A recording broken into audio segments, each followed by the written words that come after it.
بسم اللہ الرحمن الرحیم۔ حضرت جابر بن عبداللہ رضی اللہ عنہ سے روایت ہے کہ ہم حضور نبی اکرم صلی اللہ علیہ وآلہ وسلم کی بارگاہ اقدس میں حاضر تھے کہ عبد القیس کا وفد آیا۔ اس میں سے ایک شخص نے آپ صلی اللہ علیہ وآلہ وسلم سے نامناسب گفتگو کی۔ آپ صلی اللہ علیہ وسلم نے حضرت ابوبکر صدیق رضی اللہ عنہ کی طرف متوجہ ہوئے اور ارشاد فرمایا، اے ابوبکر، آپ نے سنا جو کچھ انہوں نے کہا؟ آپ نے عرض کیا، جی ہاں یا رسول اللہ، میں نے سن کر سمجھ بھی لیا۔ آپ صلی اللہ علیہ وآلہ وسلم نے ارشاد فرمایا، پھر انہیں اس کا جواب دو۔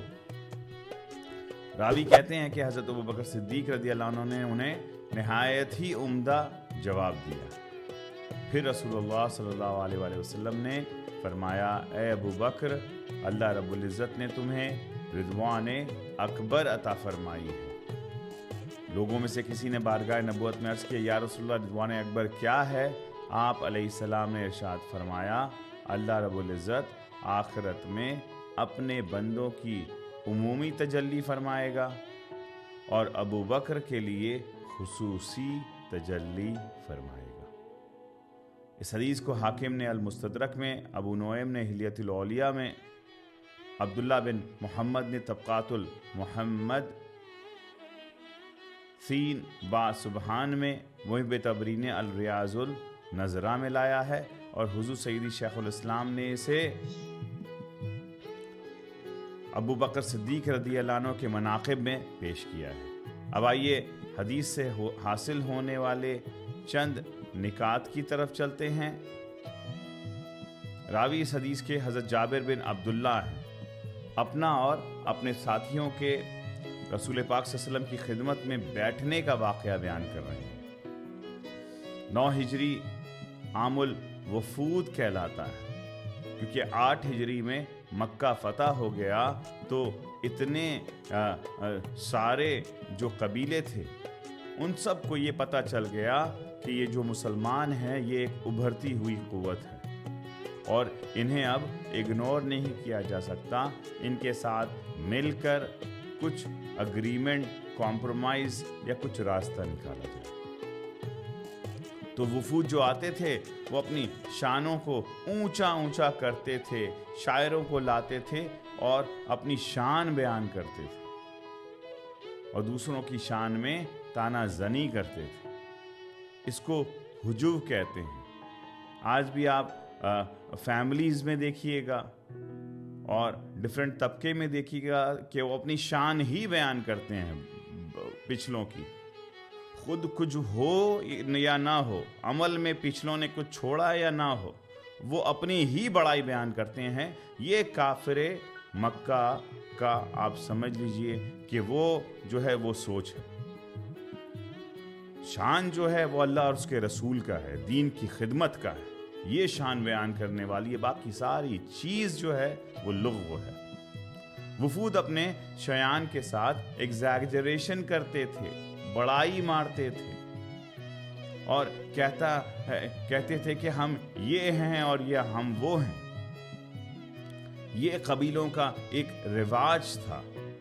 بعد ازاں وہ یہ بھی دیکھتے تھے کہ پھر اپوزیشن کی طرف سے جواب آتا تھا اور اگر خطیب اچھا ہو ان سے زیادہ تو ایکسیپٹ کر لیتے اور پھر مسلمان ہو جاتے تھے۔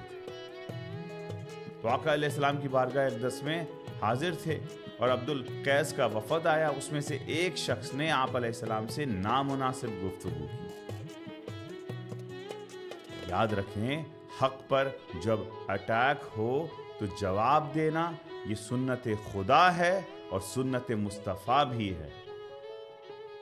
خود اللہ رب العزت نے فرمایا، جال حق و زحق الباطل۔ حق جو ہے وہ تو سر اٹھا کے بولے گا اور باطل جو ہے وہ دم دبا کے بھاگ جائے گا اور ذلیل ہو جائے گا۔ جب اس وفد کے لوگوں نے بول دیا تو رسول پاک صلی اللہ علیہ وسلم نے جواب دلوائی۔ حضرت ابوبکر صدیق رضی اللہ عنہ کی طرف دیکھا، کیونکہ آپ علم النسب کے ماہر تھے نسب کے بارے میں معلومات آپ سے بہتر کسی کے پاس نہ تھی۔ تو حضرت ابو بکر صدیق نے کہا کہ میں نے یا رسول اللہ سن بھی لیا اور سمجھ بھی لیا۔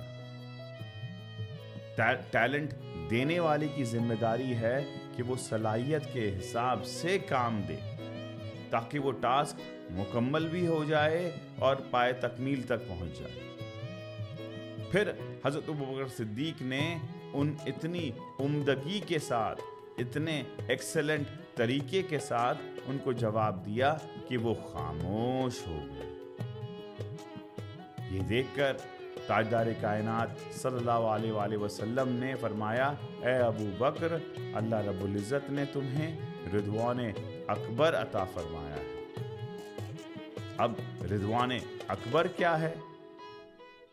جنت میں تو زیارت خصوصی لوگوں کو، خوش نصیبوں کو، وی آئی پی کو تو جنت ملے گی۔ پھر اس کے آگے ہے کہ اس کے آگے جو صرف جنت کے طلبگار ہیں اور زندگی میں محنت کیے ہیں، ویسے جنت مل گئی، اینڈ ہو گیا معاملہ۔ آگے وی آئی پی کو، جنت سے آگے اللہ کا دیدار، اللہ مقصود تھا، تو وہ بہت کم لوگوں کو پھر اللہ ملے گا۔ اب اس میں وی آئی پی کے آگے ایک خصوصی چیز ہو رہی ہے، اور اللہ آقا علیہ السلام نے فرمایا کہ اللہ رب العزت آخرت میں اپنے بندوں کی عمومی تجلی فرمائے گا اور ابو بکر کے لیے خصوصی تجلی فرمائے گا۔ وی آئی پی کے آگے بھی ایک تجلی ہے، وہ حضرت ابو بکر صدیق کے لیے۔ اللہ رب العزت کی بارگاہ میں دعا ہے کہ اللہ تعالی ہمیں حضرت ابو بکر صدیق رضی اللہ عنہ، ان کی طہارت، ان کی پاکیزگی، ان کی عظمت اور ان کے توجہات سے ہم سب کو بھی مالا مال فرمائے۔ آمین بجاہ سیدنا۔